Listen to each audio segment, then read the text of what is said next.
In the year 500 BC, a Chinese philosopher and general by the name of Sun Tzu declared these words. And I think very interesting words in light of this series. Fits in very well with this whole series that, of course, we've entitled Know Thine Enemy. Here are the words he declared in 500 BC. Quote, "If a man knows himself and knows his opponent, he need not fear 100 battles. If a man knows himself and knows not his opponent, for every victory he will suffer a defeat. And if a man knows neither himself nor his opponent, he is a fool and will suffer defeat in every battle." End quote. You know, that quote by this general Sun Tzu certainly fits in very well with the familiar passage that we have in Hosea 4 and verse 6, where it says, "My people are destroyed for a lack of knowledge." And certainly he describes the lack of knowledge in these different forms. Matter of fact, General Sun Tzu describes three different conditions in that statement. He describes the condition of knowing yourself and knowing your enemy. He describes the condition of knowing yourself and knowing not your enemy. And he describes the condition of knowing not yourself and knowing not your enemy as well. Now, let me just ask a question in light of those three conditions that this Chinese general described there in late BC. Which of those three conditions that he describes best fits the majority of Christian Israel today? The last one. Because they know neither themselves, for the most part, they know neither themselves nor their enemy. First of all, let's just deal with that just for a little bit. First of all, they know not themselves. The majority, and again, I'm talking specifically about Christian Israel. They know not themselves because the majority, and in more ways than just one, but most specifically in regards to this message, most specifically, they know not themselves because they have lost their identity and who they are. They don't know their lineage and who they go back to. They can't go back, as the Scripture admonishes us to do. They can't go back to the pit from which they were dug. It uses some other, in that passage, it uses some other, how does it describe it? The pit from which they're dug, and anybody else remember? I quoted that or shared it a few messages back. Anyway, they can't go back. It was talking about Abraham and Sarah. They can't go back because they don't know that that's where they come from. They've lost their identity, that they are Israel. Let's turn with me to 1 Corinthians chapter 10:1, and I think it really points out the importance, again, in a very simple way. It points out, or Paul points out, the importance of knowing who we are. 1 Corinthians chapter 10, in just verse 1, we find these words. He says, "For I do not want you to be unaware, brethren," or I like the King James Version a little bit better. It says, "For I do not want you to be ignorant, brethren, that our fathers were all under the cloud and all passed through the sea." Now, what's he referring back to? Obviously, he's referring back to the Exodus. Now, what's the emphasis of what he's saying in this passage? Note again, he says, "For I do not want you to be ignorant, brethren, that our fathers were all under the cloud and passed through the sea." Do you think that those people at that time were ignorant of the fact of the Exodus? That they didn't know that the Exodus had taken place? I doubt that there was hardly anybody that didn't know of the Exodus. They may have called it the myth of the Exodus, but they knew of the Exodus. I don't think he's saying here that he's speaking to these Christians in Corinth and telling them, "I don't want you to be ignorant of what happened back then." They knew what happened back then. The emphasis of this passage is on one particular word. It says, "For I do not want you to be unaware, brethren, that our fathers were all under the cloud and all passed through the sea." The book of Corinthians is normally taken to have been written to the Gentiles. And most specifically, without question, according to this passage, Gentiles, with the correct understanding for the word Gentiles of the dispersed Israel, or Israelites. He was saying, there was no question that Israel had been divorced by God, the house of Israel, and had been dispersed among the Gentiles, And in so doing, the passages make it very clear that she was to lose her identity. But the time would come, according to other prophecies, especially as found in, for example, Ezekiel 37. The time would come when their identity would start to be revealed to them once again. And that time was when Christ would once again unite the house of Judah and the house of Israel. When God, rather, would unite the house of Judah and the house of Israel under one king, Yahshua the Christ. That's the emphasis of Ezekiel 37 and Hosea 1 and 2 and other prophecies that we find in the Old Testament. And here is Paul revealing to these people, telling them, I don't want you to be ignorant of the fact of your identity, of who you are. You're Israel. It was our fathers who passed through the sea and were under the cloud. And then, of course, he goes on to explain much more in the rest of the passage. I don't know if you caught it, but in the three conditions that General Sun Tzu describes in that statement, I don't know if you caught it, but according to General Kunshaw, knowing yourself is actually of greater importance than even knowing your enemy. That if you don't know yourself, basically, the last condition is worse, when you know neither yourself nor your enemy. That's the worst. But next to that, not even knowing yourself is the absolute worst. You can know your enemy, but if you don't know who you are, you've already started to lose the battle in a major way. For those who want to say that knowing our identity is not that important, they need to take heed to that understanding.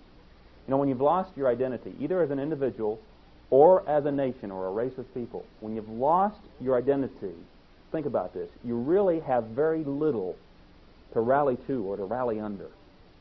You've lost your identity. Let alone coming to battle, to be in a force in the battle, whatever battle it may be. I think of the Russians over in communist Russia now. In all, you think about the people, not the ruling elite over there, but the people themselves. They've lost their identity. Do you think those people are going to rally behind, a communist revolution somewhere else in the country? They've got their armies, their paid armies that do their work. The people, if you think about it, the people have lost their identity of who they are and who they are and what they are. They've been conquered. They've lost their identity. And I think it's a very good example that when you lose your identity, you don't have anything to rally to, either as an individual or as a person, either as an individual or a nation. How much more likely it would be in light of that. How much more likely it would be that our young people today would rally to Yahshua, their commander-in-chief, if they only knew their identity as the offspring of Abraham. I think our young people would be so much more inclined, if they knew who they were, if they had the grip of their identity, to rally again to their commander-in-chief. It is vitally important that we understand and know who we are. Israel today, regretfully, in spite of Paul identifying who they were, Israel today, for the most part, has lost her identity. She knows not herself. Not only that, but we not only do not know ourselves, we neither know our enemy either. We do not know ourselves, neither do we, for the most part, know our enemies. I would be to God that the same statement that Paul made to the first century Corinthian Christians in 2 Corinthians chapter 2 and verse 11 could also be made for Christians today. 2 Corinthians chapter 2. You won't have to turn there. It says that no advantage be taken of us by Satan. And let's recognize that word Satan certainly was not translated. It was transliterated, and it should have been translated the adversary. Let's just read it with that translation. It says that no advantage be taken of us by the adversary, for we are not ignorant of his schemes.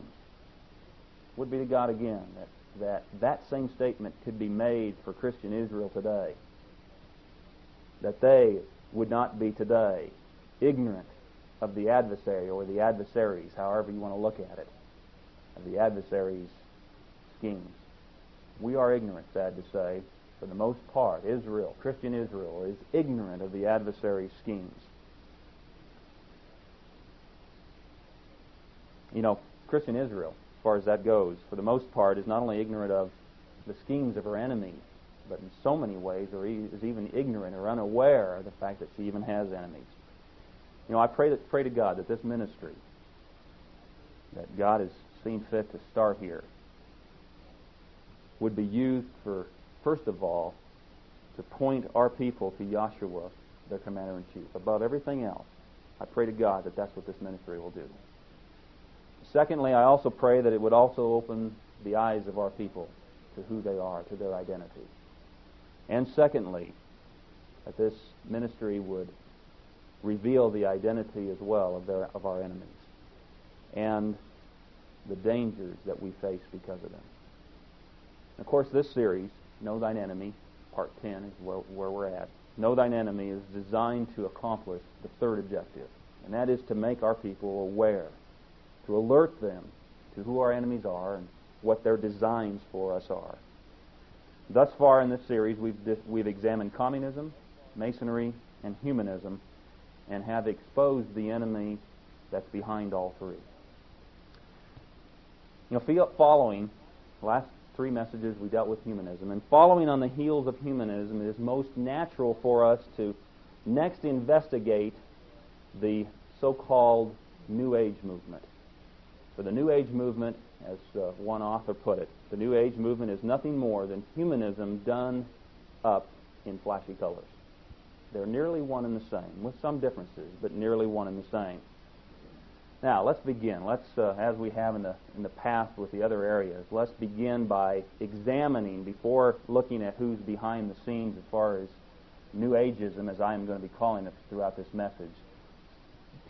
Before looking to see who's behind the scenes as far as New Ageism is concerned, let's first do an examination of what New Age is. Matter of fact, first I want to start with not necessarily what New Age is, but I want to first examine what New Ageism is not.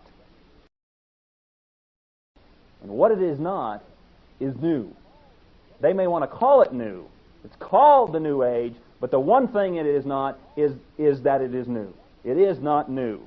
Ecclesiastes 1:9. You could sum it up with this passage all alone. Ecclesiastes 1:9 says, "That which has been done is that which will be, and that which has been is that which will be, and that which has been done is that which will be done." So there is nothing new under the sun.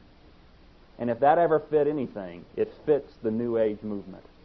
They may claim it to be new, but it certainly is not new. New Ageism is nothing but an extension of humanism, as we found out through both through Humanist Manifesto number 1 and Humanist Manifesto number 2. In the introduction to Humanist Manifesto 1, we find these words: "Religions the world over are under the necessity of coming to terms with the new conditions."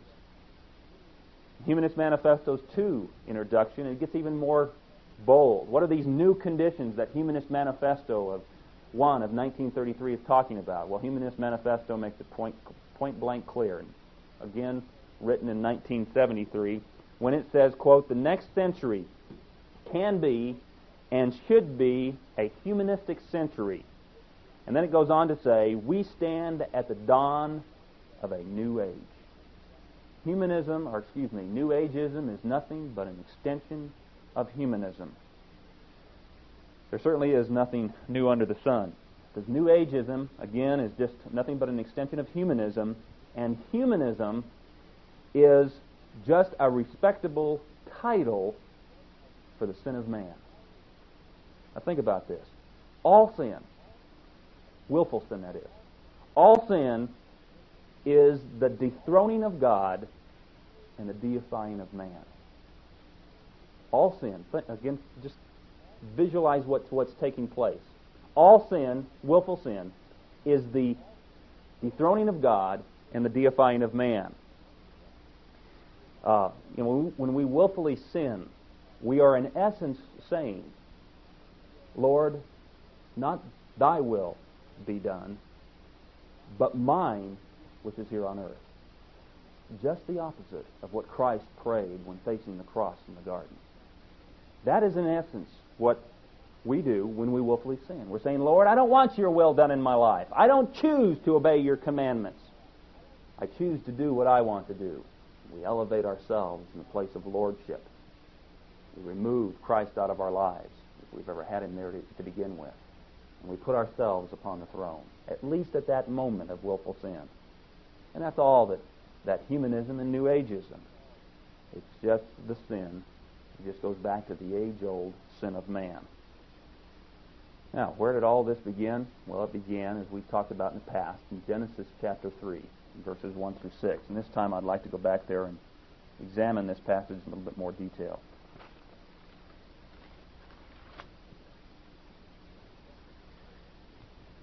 Genesis chapter 3, starting with verse 1. It says, Now the serpent was more crafty than any beast of the field which Yahweh God had made. And he said to the woman, Indeed has God said, You shall not eat from any tree of the garden. And the woman said to the serpent, From the fruit of the trees of the garden we may eat, but from the fruit of the tree which is in the middle of the garden, God has said, You shall not eat from it, or touch it, lest you die. And the serpent said to the woman, You surely shall not die. For God knows that in the day you eat from it, your eyes will be opened, and you will be like God, knowing good and evil. What was he promising to Eve and Adam at this time? He was saying, you can be God. You can dethrone God. You can become just like him with all his power and with all his knowledge. You can dethrone God and you can deify yourself if you'll just accept the lie. And then notice in verse 6 it says, When the woman saw that the tree was good for food, and that it was a delight to the eyes, and that the tree was desirable to make one wise, she took from its fruit and ate, and she gave also to her husband with her, and he ate. Did you notice how her sin is described? It was good for food, it was a delight to the eyes, and it was desirable to make one wise. Now keep your finger there in Genesis 3. We might want to come back to it. And turn to 1 John chapter 4. 1 John chapter 2.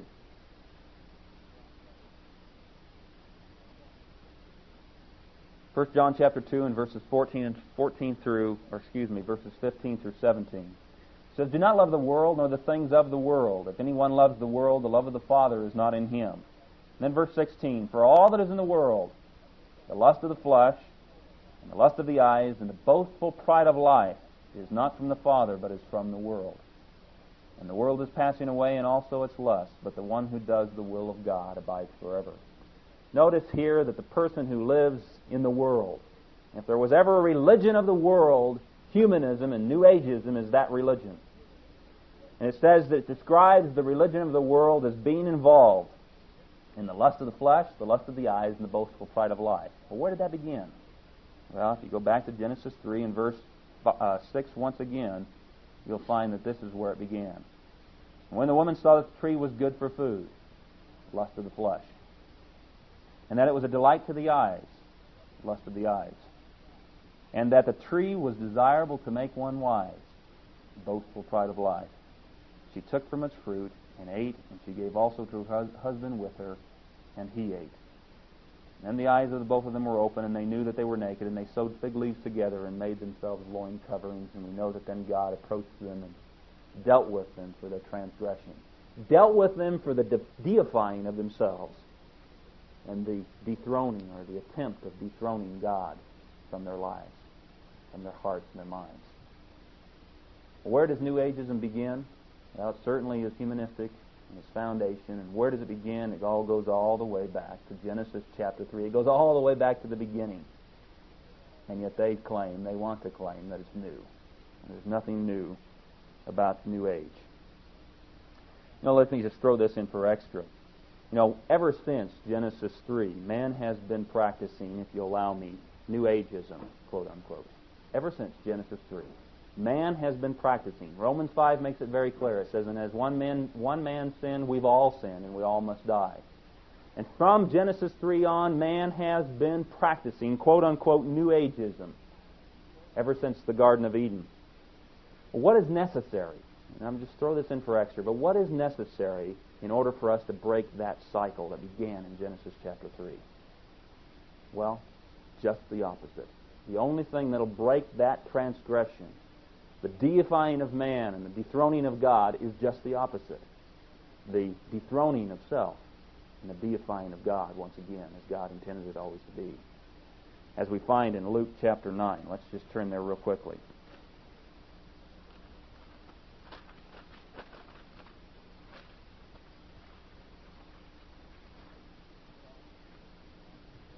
People often ask the question of what do I do? What do I need to do in order to follow God? What do I need to do to have that relationship with God that man lost all the way back there in the garden?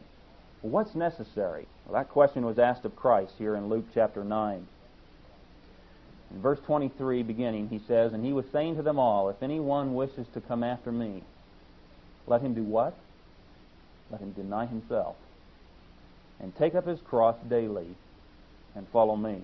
Let's keep in mind that at that point in time, today we use crosses for all kinds of different things. We hang them on our walls, and we put them on our buildings, and we hang them around our necks. But back then there was only one purpose for a cross. It was for crucifixion. And when Joshua said to take up the cross and follow me, he was saying, crucify yourself, die to yourself, deny yourself, and deify me once again in your life. Let me be Lord and King of your life rather than yourself. Verse 24 picks it up. It says, "For whoever wishes to save his life shall lose it. But whoever loses his life for my sake, he is the one who will save it. For what is a man profited if he gains the whole world and loses or forfeits himself? For whoever is ashamed of me and my words, of him will the Son of Man be ashamed when he comes in his glory and the glory of the Father and of the holy angels." Well, how do we break the cycle that began in Genesis 3? By doing just the opposite of what Adam and Eve did there at the beginning, as by denying self and enthroning Christ in our hearts and in our affections.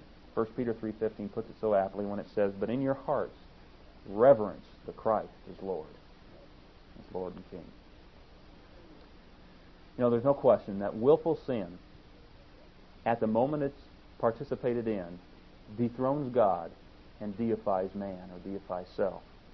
Humanism, very clearly, dethrones God and deifies man, as we found in Humanist Manifesto Humanist Manifesto 2, tenet number 1, which we've already read in previous message, but so aptly describes it when it says, quote, "As non-theists, we begin with humans, not God, nature, not deity. The sin of man dethrones God and deifies man. Humanism does the same, and New Ageism obviously does one and the same thing. It dethrones God and deifies man. Most of you are aware of what took place on December 31st, 1986, that was called the World of Instant Cooperation, sponsored by advocates of the New Age movement. Now, not everybody was aware that that event was sponsored by the New Age movements, but if you were alert at all to what was taking place on that particular time, you were aware that the New Age movement was completely behind what was taking place in this what was called or billed as the World Instant of Cooperation. This is the prayer, or this what I'm going to share with you is part of the prayer that was recited at this event throughout the world. 500 is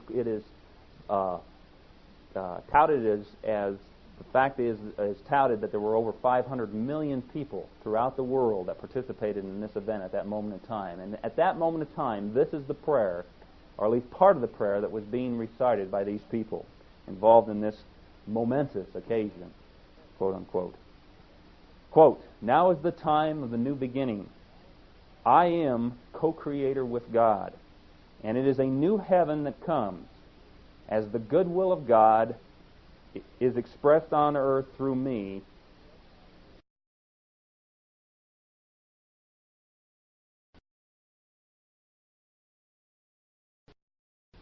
Let me read that again. I missed part of that. "Now is the time of the new beginning. I am co-creator with God, and it is a new heaven that comes, as the goodwill of God is expressed on the earth through me." And then a little bit later it picks up and he says, "I begin with me." Now that sounds awful familiar to what we found in Humanist Manifesto, tenet number 1, which I've already shared with you, that said again, as non-theists, we begin with humans, not God. And here in this prayer, this the reciting of this prayer, they basically say the same thing. Now, they don't finish it off and say that we begin with, that they don't end by saying what's said in Humanist Manifesto 2, tenet number 1, by saying that we begin with humans, not God. They didn't finish that way because I think more people would have been alert to what was going on. But they say it basically, they state their statement. They show where they come from by saying, I begin with me. And then it picks up and it says, I am a living soul, and the Spirit of God dwells in me as me. I and the Father are one, and all that the Father has is mine. In truth, I am the Christ of God. I don't know about you, but there is no way in my mind that doesn't do anything other than deify man and dethrone God. It's all one and the same. Listen to the words of Shirley MacLaine, who perhaps is the movement's most well-known and influential spokesperson. She says, listen to this, says, you are everything. You are the universe. Man is co-creator with God of the cosmos. You must never worship anyone or anything other than self, for you are God. Again, sounds like she must have been reading Humanist Manifesto number 2 in its conclusion, where it says, at the present juncture of history, commitment to all humankind is the highest commitment to which we are capable. She says, for you are God, and then she continues, to love self is to love God. The total understanding and realization of myself. Again, it sounds like she's been this time reading Humanist Manifesto number 1, tenet number 9, where it says, humanist considers the complete realization of human responsibility to be the end or goal of man's life. She says, the total understanding and realization of myself might require eons for me to accomplish. Did you catch what she was saying there? Again, she says, the total understanding and realization of myself might require eons for me to accomplish. What was she saying? She's a believer in reincarnation, as is almost all New Age participants. She continues, but when that awareness is achieved, I will be aligned completely with that unseen divine force we call God. For me to deny that divine force now would be tantamount to denying that I exist. I know that I exist, therefore, in capitals, I am. I know that the God source exists, therefore it is. Since I am a part of that force, then I am that I am. End quote. There can be no question. Shirley MacLaine certainly represents the New Age movement very well. There can be no question that the New Age movement is no different than what we find in humanism. Matter of fact, they're even a little bit more bold, and no different than when it comes right down to just willful sin of man. For willful sin, humanism, and New Ageism all together dethrone God and deify man. In light of that, truly, there is nothing new under the sun. And the New Age movement certainly is not new. It's as old as man's sin in the very beginning. We've shown now, at least briefly, what New Ageism is not. It's not new.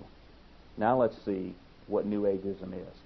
Let's begin by let me begin by just sharing some of the different names that the New Age movement goes by, because you may hear some of these different names and not even realize that what it is, because the New Ageism is certainly goes by different names, and there's no really controlled, like with humanism, they've got Humanist Manifesto number 1 and Humanist Manifesto number 2. There's nothing like that for the New Age movement, and so it's much loosely done up.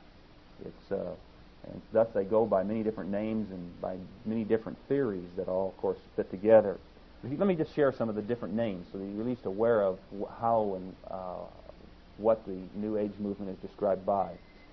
Known by the Aquarian Conspiracy, New Thought Religion, New Consciousness, the Transcendental Movement, the Human Potential Movement, New Spirituality, New Wave, and New Awareness.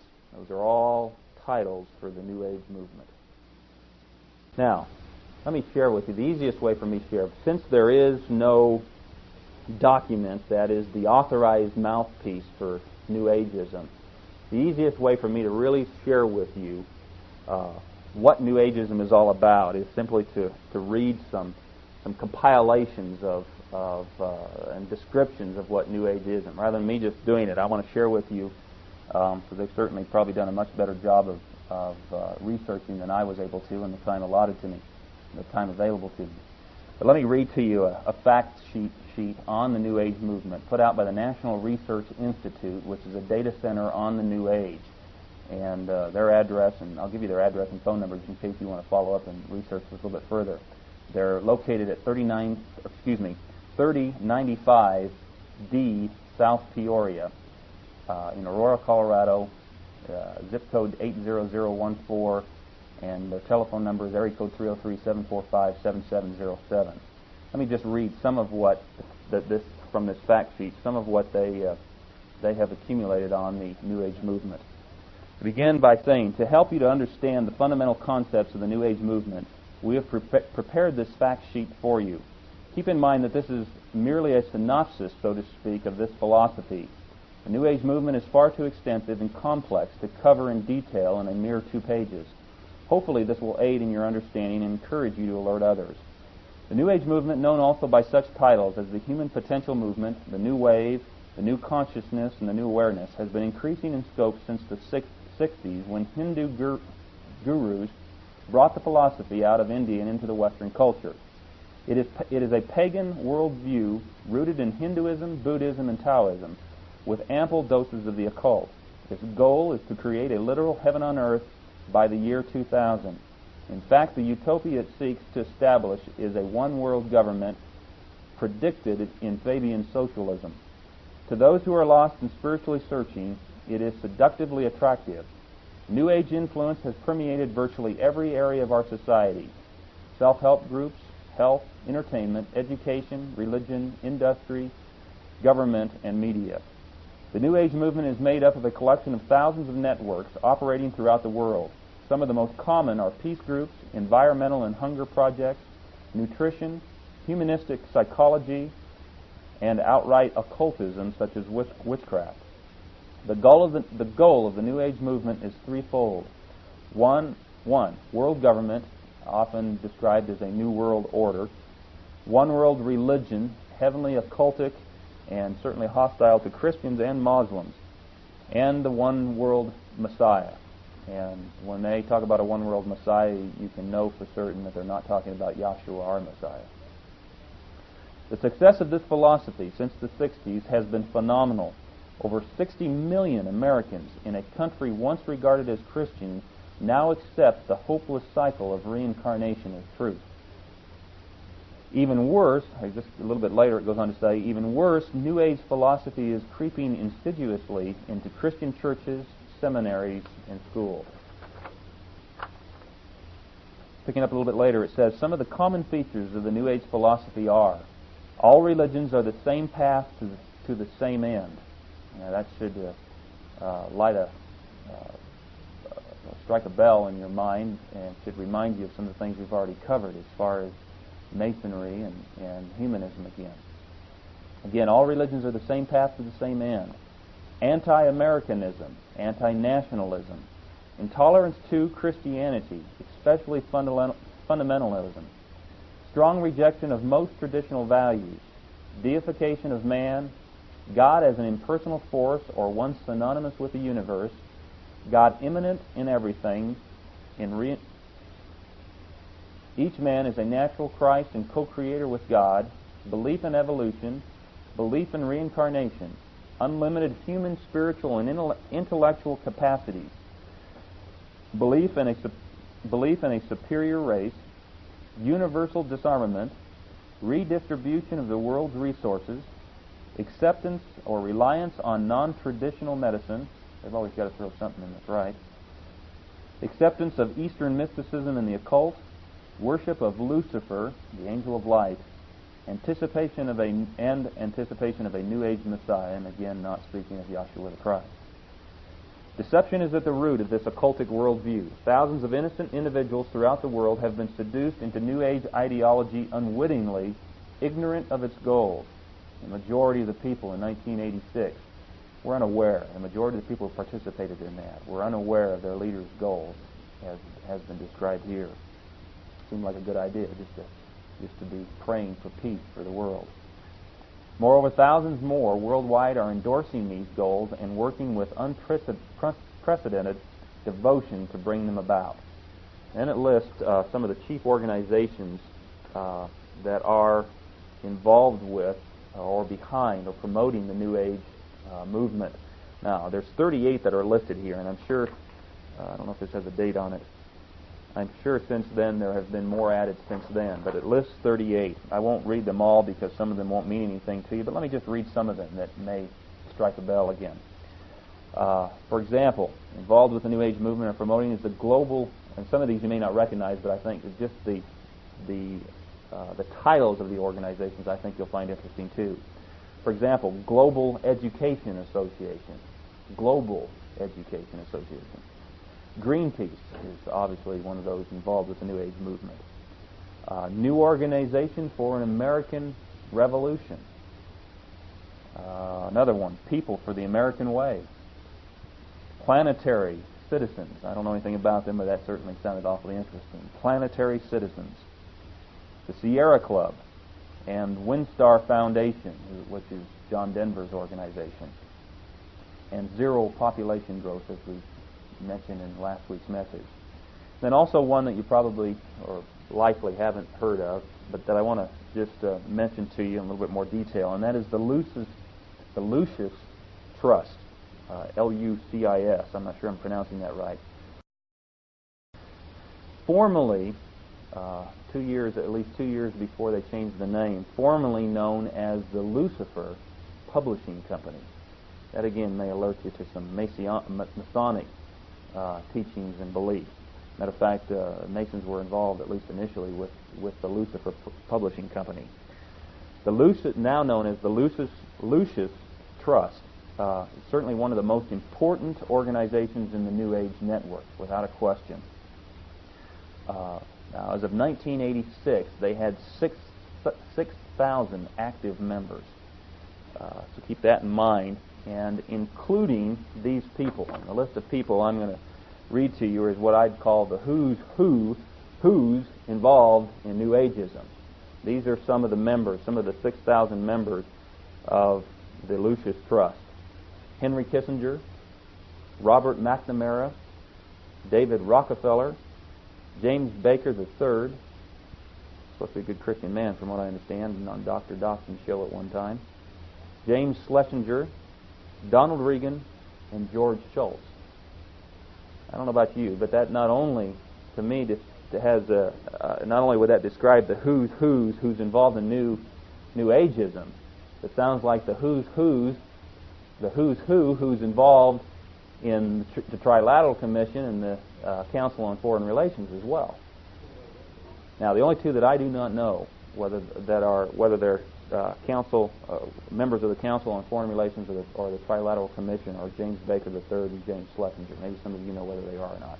The others I know for certain are either involved with the CFR or the Trilateral Commission in one form or another.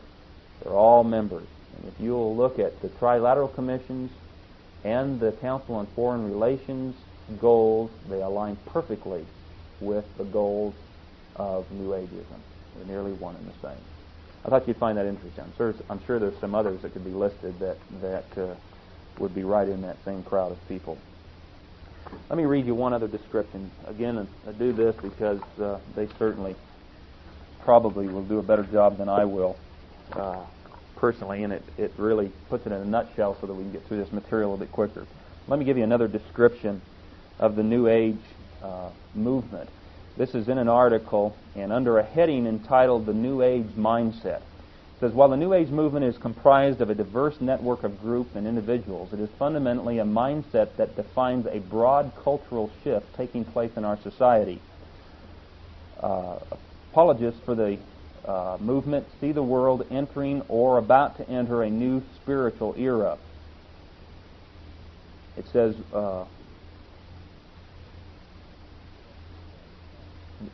these are some of the characteristics characteristic features of this New Age worldview. Cosmic humanism. Like the New Ager, the secular humanist places greater faith in man and his potential.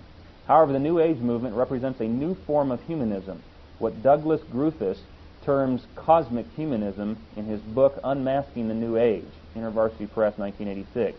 Gruthis describes the perspective of cosmic humanism as, quote, man is not only the measure of all things, he is the metaphysical master. We are one with the one and thus have access to unlimited potential, end quote. And you can see through all of this that humanism was just a step toward a greater degree of deception and a greater degree of deifying man and the dethroning of God. It just is always a step further.